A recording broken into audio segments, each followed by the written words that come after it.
Hey, welcome back. My guest in this segment is Brian Peery. He is the president of SpeakEasy Cannabis Club Limited, trading on the CSE under the symbol EASY. Hi, Brian. How's it going?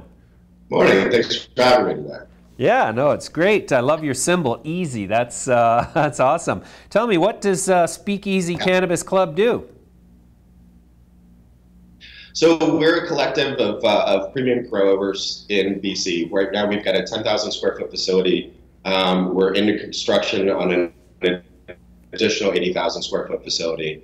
And then come the spring, what we're going to be doing is planning another 60-acre, hopefully outdoor grow facility where we'll have a premium cannabis coming from the indoor space, and then we're going to use the outdoor space to do concentrates and oils. Interesting. So you're planning 2.6 million square feet of outdoor production area. That's massive. So is that like going to be for CBD, or are you going to grow flower out there too? I think we're going to do a little of both. You know, what's going to wind up happening is the market's going to dictate eventually where that's going to wind up going. I think right now for us, our priority is to basically build it, make sure that we're doing premium cannabis, make sure that we've got all the operations in process. You know, we've got a great team of growers who've been in the farming industry for over 120 years.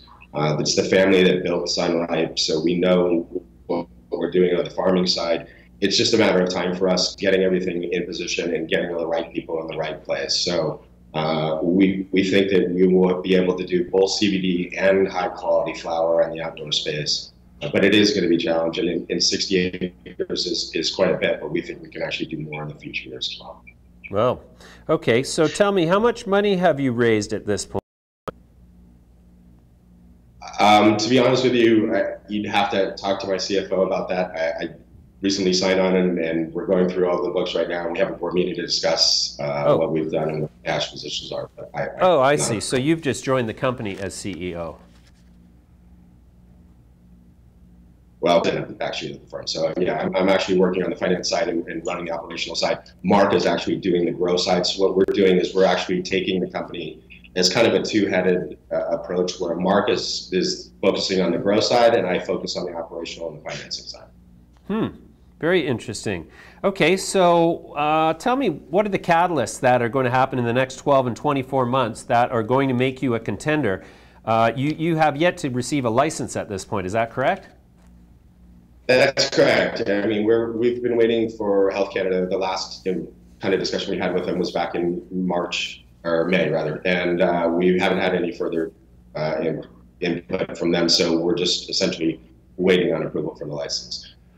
We think of this space in kind of two contexts. So there's going to be the premium market, which we think we have to be in the top 10% of that actual space to be able to sell any of the flower. If you look at the historical markets for Washington and Oregon and California, there's a lot of flower out there, and so if you're not in that premium space, it's going to be really difficult. So that's where we think we're playing there.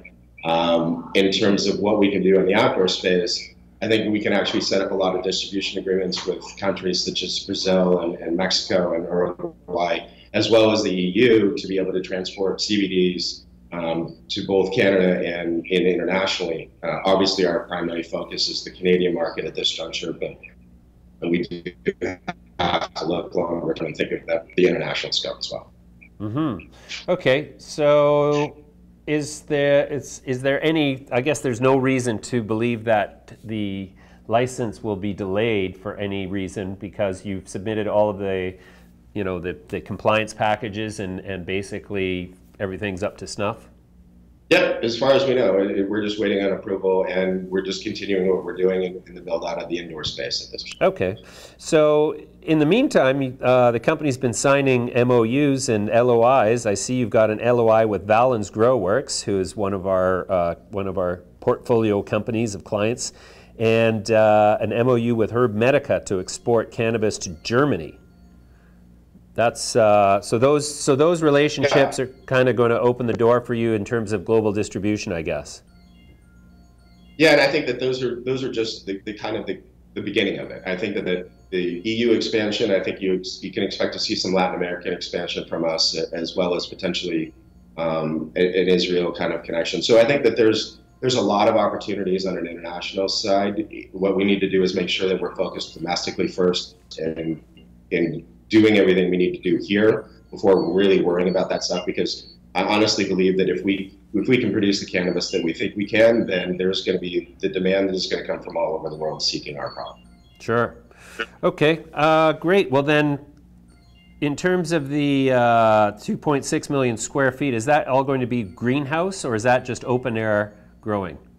That's open air outdoor. So what we've done is we've taken the greenhouse kind of out of the equation. So we think that we can do really high quality premium indoor space, and then we don't want to play in the greenhouse space at all. We actually think that we can do the outdoor in a concentrate market. So we know that we can do that. We think we can grow really high quality flower out of the outdoor side as well.